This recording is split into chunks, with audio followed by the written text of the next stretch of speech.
Domo. It's been a long time since I've done one of these videos. I've been really busy, mostly with design and production work for different companies. But I find myself with a little bit of free time, and I wanted to take a chance to. It's easy to show off, what you do as a designer. You can show off the designs and you can talk through it.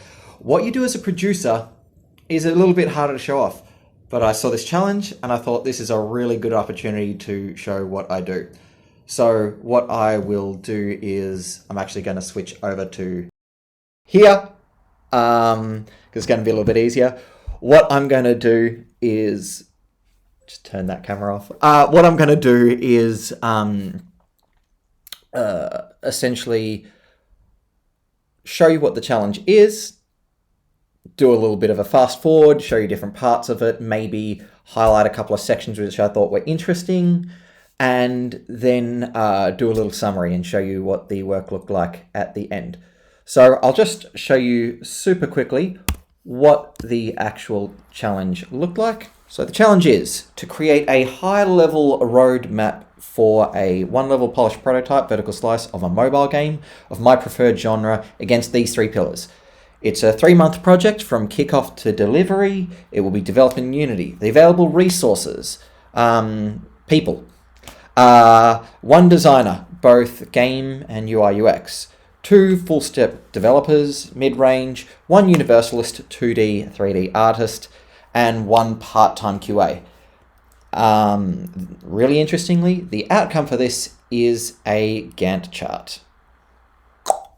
From here, what I'll do is I'll go, okay, play you the video of when I attempted that challenge, and then I'm going to come back here again and essentially break it down and give you a summary so you don't have to go through all that. So hopefully there'll be little tags in the video. And yeah, catch you at the other side.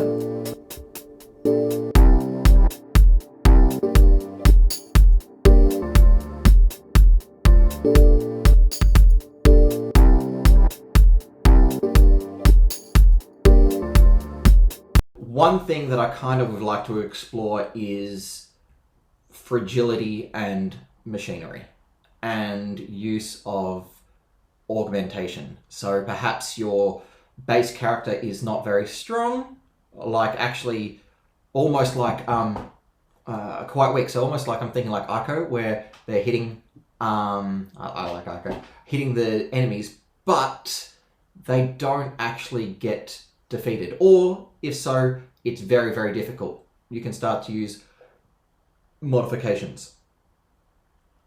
The alternative to that one is it could be you have physical traits or you have these modifications. The more you use your physical, the less skill you have in the modifications, or the more you use in the modifications, less skill you have in the physical.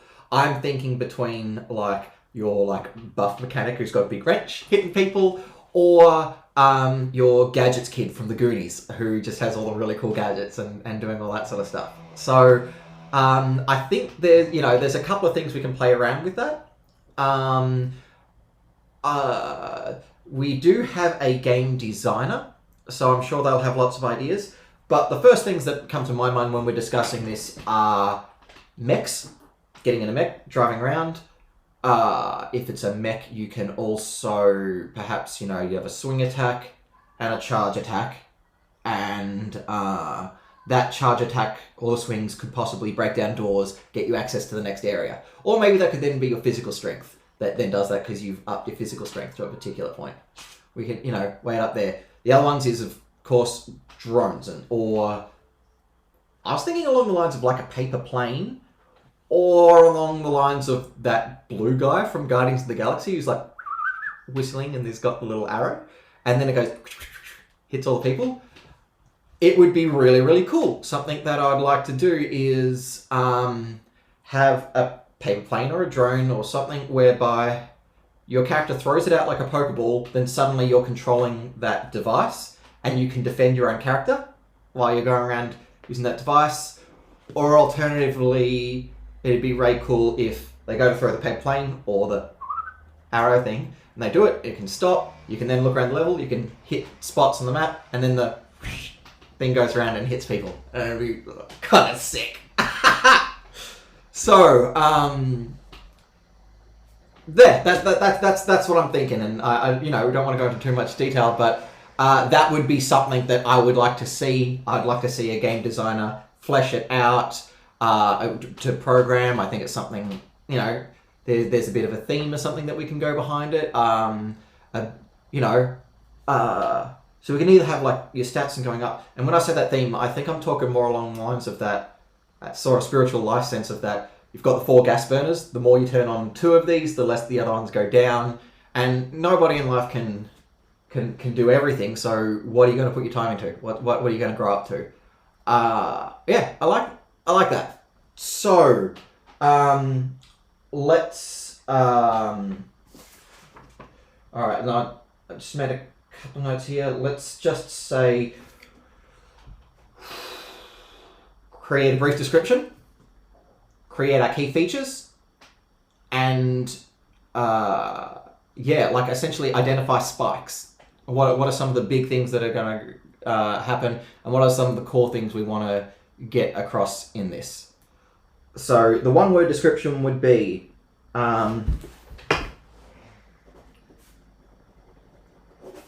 young child mechanic in foreign world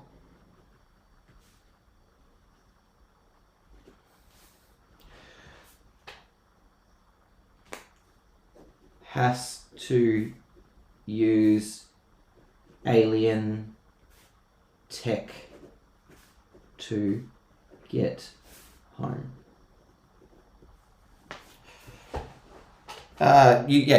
Cool. There's the thing. I think it could be phrased a little better. I don't have the time to go any deeper than that. Young child mechanic in a foreign world has to use alien tech to get back home.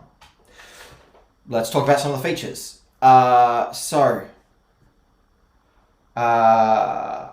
Keeping in mind it is mobile. All right. Able to drive and remotely control let's just make it simple. Able to drive mechs, let's just keep it super simple. Remotely control drones.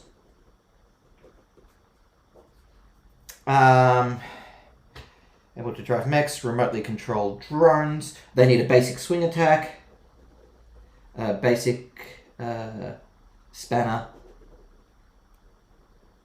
swing attack.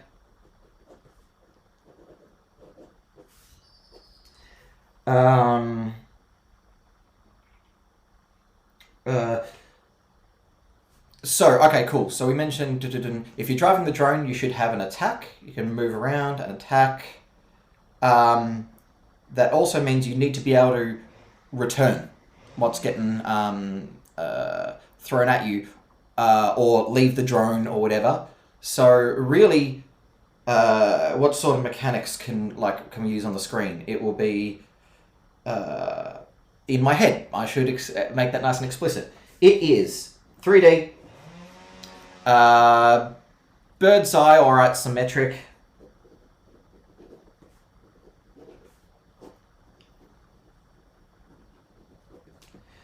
I definitely see control, stick on left. Control, do you call it stick, or it's not a toggle, but you know what I mean. Control, north, south, east, west, movement on left. And then, okay, cool. So, so wherever you're facing, you can swing. When you jump into a mech, basic attack, activate. Great. Okay, so you can have an activate robot or tech or whatever. I'm starting to think that it almost needs to be like Oddworld, Abe's Odyssey, where it's not like you can carry these things with you. You should just get better at using them. The reason why I say that is because going into an inventory system, maybe that's something you can look at down the line, but that's right now, let's just stay with the core mechanics. Let's make it fun. You pick it up, you use it, you drop it, or it blows up. Destructible machinery. Activate machinery is a button. So there's activate machinery, which is a button that appears. Going into too much detail now, but let's finish this off. Let's see, activate machinery, button, a swing button, always there. Button that would transform into an attack button with whatever attack / activity button when using tech. And yeah, great. At the later levels of that, what would that look like? So at the later things is we need to look at leveling up.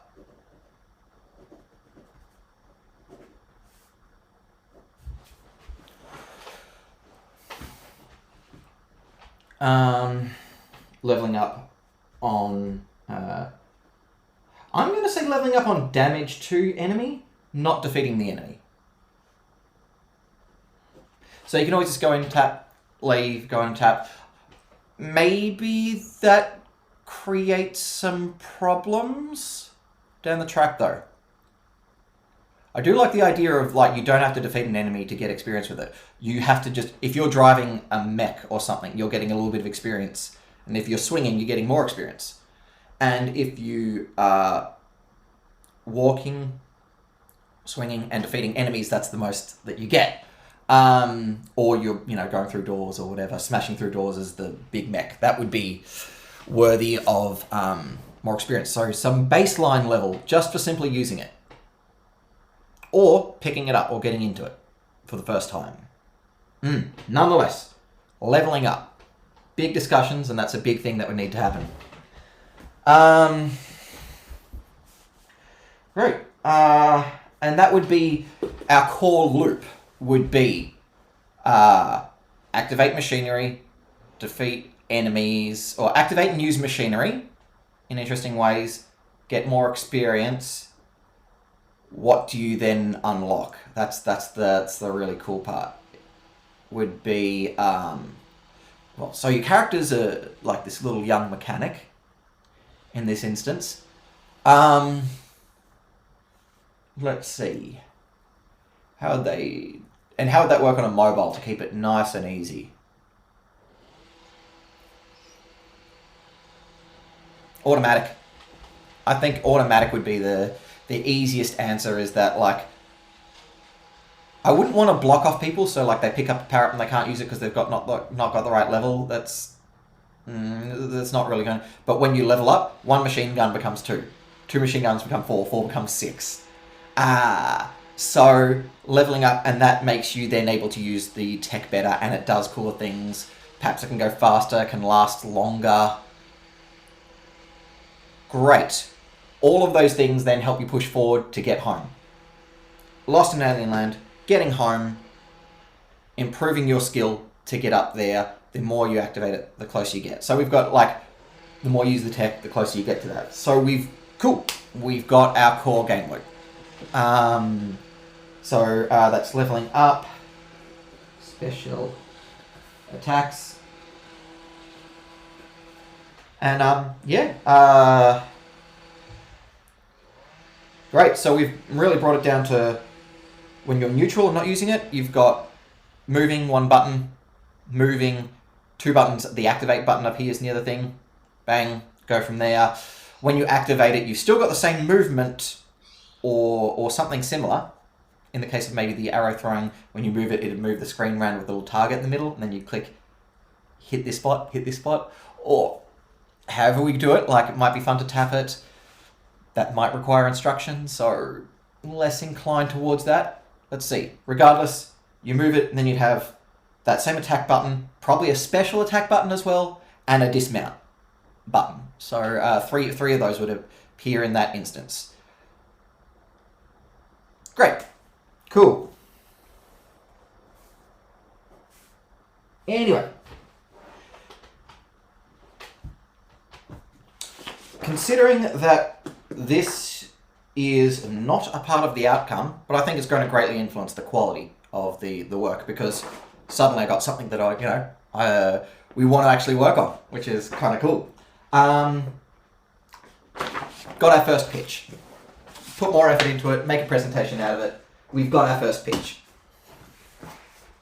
And how long did that take? 5 minutes than I would have liked. Longer than I would have liked.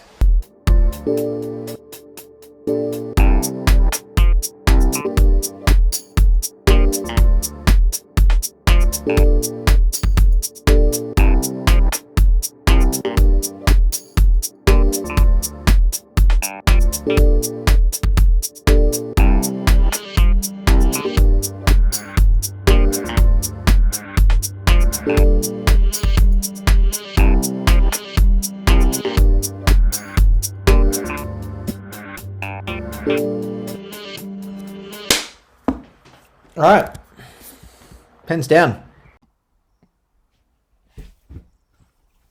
Transition somehow. Wow, that was amazing, wasn't it?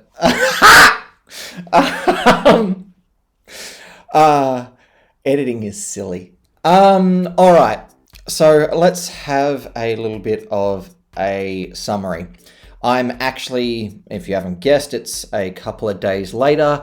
After I finished the 2-hour challenge, I actually then sent this off to a senior producer that I'm friendly with, and essentially got some of their feedback. We did a little bit of I did a little bit of a tweak to it. So, to be fair, this has taken about 2.5 hours now. And, you know, we also had a chat about, a whole bunch of different things. And so, let me give you a little bit of a summary of the outcome of this. So, first off, I'm using Team Gantt, just mostly because I have found this just the easiest to whip up Gantt charts with. One of the really great parts is, let's go into this, is that if you move certain parts, boom, it moves the other parts back. And so it's very easy to extend parts, and it will automatically move the dependencies. The following tasks which are dependent upon that first part across. Very useful for for essentially punching this out quickly, but also has a good clean layout, and I felt would work well for this. I've used this on other projects as well. So let's start from the beginning. First part was, because it is a prototype, sprints should be about 1 week. We're going to be doing a lot of iterations on this.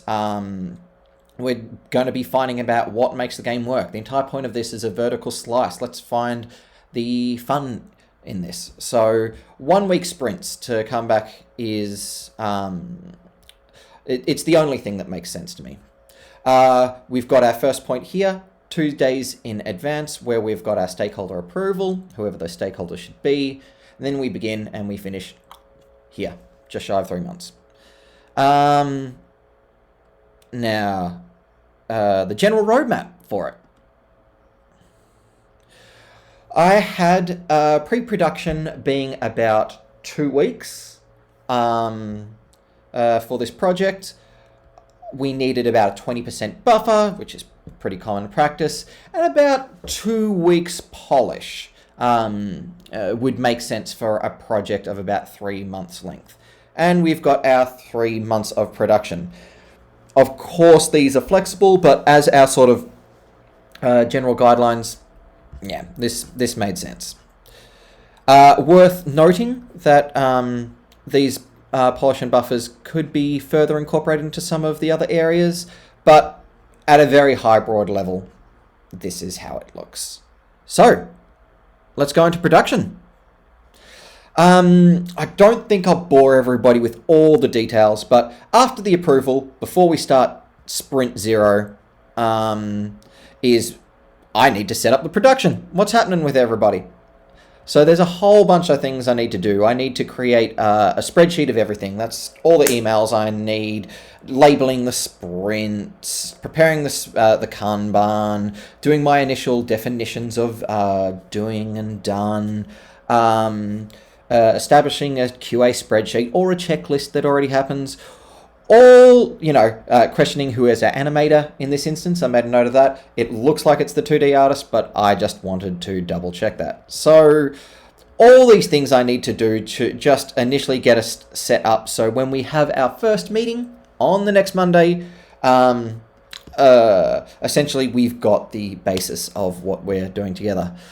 One of the first things that we'll be doing as a team is a workshop. And so that is essentially taking the initial idea that got presented and approved, and workshopping it as a team. What do we like? What don't we like? What can we do? What's feasible? Let's just get the whole team in and make something we like. There would be a follow-up feedback workshop that happens after that. Workshop's probably not the right word for it, but it would be, we've taken everything, let's just confirm, do we like this? Right. On that same first day, we would also have a production meeting, which has a lot of essentially confirm the doing and done that I talked about, confirming the columns, establishing the software we're using for design, establishing the handover between the different departments. What else have we got?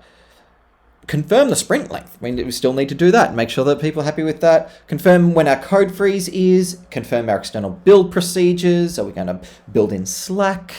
Have those builds available in Slack. Confirm our product owner and our estimation metrics. Are we using t-shirt sizes? What does a small or an extra small look like? And that, that would be like, setting up a regular thing. What is a particle effect worth as far as effort is? Adding in a particle effect, is that an extra small? Is that a small? Creating some sort of a basis for our metrics. And then we move into, I would, after we've had our 2 workshops and we've got our production, I'd refine the sprint backlog. I'd get a quick agreement with the trajectory of the team as far as it all looks. We'd have our development meeting, which, our very first one. So this is our red light, green light for the sprints. We need to define our critical path. Considering there is just one animator and we have 2 mid-level. Considering we have one animator and one artist, off this one particular example, art may well be our critical path. But we can define and find that out in this meeting. Let's identify any development spikes. So what are the things we need to test out? Is there a particular mechanic that's like, I'm not even sure, switching the controller between the player to the remote control, that hasn't been done before, maybe within this team. Or maybe there's other people within the company or other people that the team members know who have done it. Really, this is our chance to identify each of those spikes. Cool, we've got our metrics once again that we've established because we need to do red light, green light. Cool. We need to set up analytics and external user testing because it is a mobile game. So that's Firebase, creating our log events, design delivery for specs of analytics, essentially Playtest Cloud. Are we going to be using that for some external testing as well?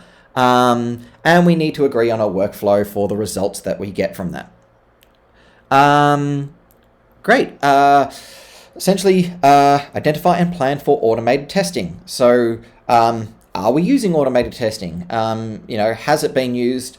What does it look like for this particular project? Can we save time from it? Great. Now, I mentioned all of those before because those pretty much apply to all of the teams. All of the teams will be doing those, many of those meetings that I talked about as we're establishing during that first week. Obviously, as a producer, I'm going to be plenty busy. Let's have a look during this first week, Sprint 0, what the other teams will be doing.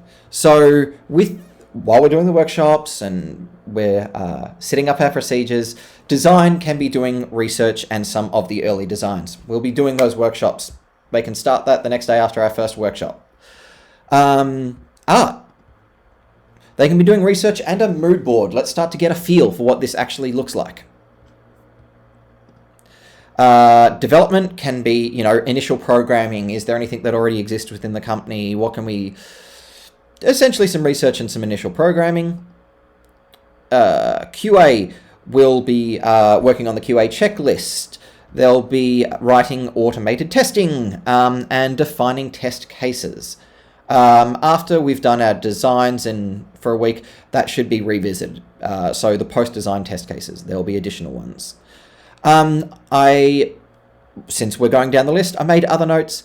These are some meetings that I had set up, but really, if our whoever our product owner is or our stakeholders is, they should be checking out these builds all the time anyway. And if they haven't done that, the summary that the sprint summary that I'll be creating at the end of each week will contain GIFs and general statements about what has happened anyway, so everyone's on board. So there really isn't a need for ongoing meetings, especially when it's this 3 months will go so quickly. Great. So for from this point, it is producer-ing for me. And if you've done any work as a producer, you know what that means. That means running all the meetings. That means troubleshooting things, finding out answers for people, creating those summaries, doing your own play testing. Every single day is going to be a new challenge for you to help facilitate this team or to identify potential problems that are going to be happening, adjusting the Gantt chart, really essentially mitigating the risk of things going bad. Mitigating risk is one way to put it, but really doing as much planning ahead so you can see what's coming, and just keeping on track, keeping with the team and keeping on top of the project, making sure that everyone's comfortable and that we are going to smash this out in the time. The designer. So we've got our, aside from our early designs, we've got our initial mechanics during these first weeks. And then I'll go through each of the departments up to this final part. We've got our level design, and then we've got each of our features. So the drone entering the mech or the shooting arrow thing that we described. That last week should be the UI, because really that can happen at the end, and those buttons will already exist. That's coming down to that level of polish. Not UX, but the UI. And we've got our polishing and testing. Noting for the designer, what if they finish early? So, it's already written there anyway. If they finish early, they can look at further levels, features, or assistance with QA and user testing. Each of these has notes for the backlog, just as far as more levels, more enemies, more mechanics and features. Each of these, I'm not going to go into what that backlog might look like for each, but that's what was written there. So the art, after the research and mood board, focus on the main character. Then we can start to look at our, and this includes also their, their movements and their appearance and, the basic attacks. We've got our landscape and tiling, our enemies, and then we've got, once again, our features, 1, 2, 3, seeing how we go through with that. Depending on where we're at with the design and what's happening, we can know how far to get with that with art and with dev as well, just as a note. polish and additional assets. Should any of these bleed out, this can move out to here, but definitely, like, you know, no less than 2 weeks polish. And I shouldn't say that this should move out to here. In reality, actually, it would be this, which would move back here and move there. All right, cool. So let's get that back nice and neat. Awesome. Cool, the dev team. So that first week after the initial research, we'll be looking in at those spikes. Like I said, the changing of the controllers, that would happen when you're controlling the drone. Yeah. The week after that would be our win-loss mechanics. So that's our life. Yeah, that's essentially our life and death mechanics and what we're doing there. Let's get our core challenge right. So really that is defending off enemies in this instance. Let's get that working. Then we've got our 3 features, our polish and other parts. Before I go on to QA, I will just say these are very achievable. You know, initial spikes within the first week, win-loss mechanics, core challenges. What I've done here is very deliberately pessimistic to set expectations right. If we have this set, we can go, yes, we can achieve this. We're confident that we can achieve this. Everything from there is a bonus. Everything from there is us smashing, doing better. And that's not only good for pressure, potentially if there's clients in this instance, that's not said if that is the case or not, but if there's clients, keeping it very, you'll get win and loss mechanics by this. You'll get core challenges. It's useful for that. It's also useful for our team because from there on, we're just kicking goals and doing awesome from that point. Then we go into our QA. QA looks at the checklist. Automated testing, we already went over that. What really QA is going to be doing is we've got 2 developers. We've got an artist doing that. There is going to, working as well. There is going to be plenty to be looking at the automated testing, looking at, you know, reporting bugs, doing full regression tests before that, before code freeze. And keeping in mind, this person is only part-time as well. Their time is going to be plentiful, which also comes up into here with our design. The design is also going to be helping with, you know, regular UX testing, reporting suggestions. But if they find bugs as well, they'll be a part of the bug reporting procedure. I will make one other addendum to this. We mentioned before that the design, if they finish earlier, they can look at further levels, you know, assist with the QA with user testing. If the, but also if the producer finishes early, we can do further planning for that project, or maybe there's another project that needs help with. For the art, we can do further details as far as assets or rework the old art. Perhaps as we're going through, we found that some of the art style wasn't working. Also for development at the end, if they finish early, maybe this is time to start turning scrap code to production code. And yes, QA assistance with this or other projects should they finish early.